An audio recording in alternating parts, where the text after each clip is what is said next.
আসসালামু আলাইকুম guys, welcome to my channel. আশা করি সবাই ভালো আছো, আমিও ভালো আছি। আজকে আমি একটি ওয়ালমেট বানাবো, তো এর জন্য আমার প্রয়োজন কিছু রঙিন কাগজ এবং শক্ত কাগজ। তো এখানে আমি রঙিন কাগজ এবং শক্ত কাগজ নিয়ে নিয়েছি। এরপর এখান থেকে বাছাই করে আমি ইয়েলো কালার কাগজটা দিয়ে ওই শক্ত কাগজগুলোকে র্যাপিং করে নিয়েছি। আর এখানে লম্ব আকারে দুইটা কাগজ কেটে নিয়েছি।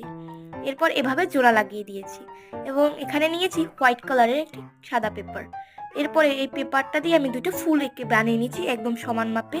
আর এখানে নিয়ে নিয়েছি ইয়েলো কালারের একটা কাগজ, লম্ব আকারে কেটে নিয়েছি এবং মাঝখান দিয়ে একটি ভাঁজ করে দিয়ে এরকম ভাঁজ করে দিয়েছি। এরপর এটাকে কাঁচি দিয়ে কেটে, মানে কাটবো বলতে এরকম কুচি কুচি করব, মানে একদম কেটে ফেলবো না। তারপর এভাবে করে নিয়েছি। এরপর এটাকে রোল করব। এই দেখো আমার রোল করা হয়ে গেছে। এরপর এখানে ফুলের বোটাটা বানাবো, এর জন্য আমি একটি গ্রিন কালারের কাগজ নিয়েছি এবং এটাকে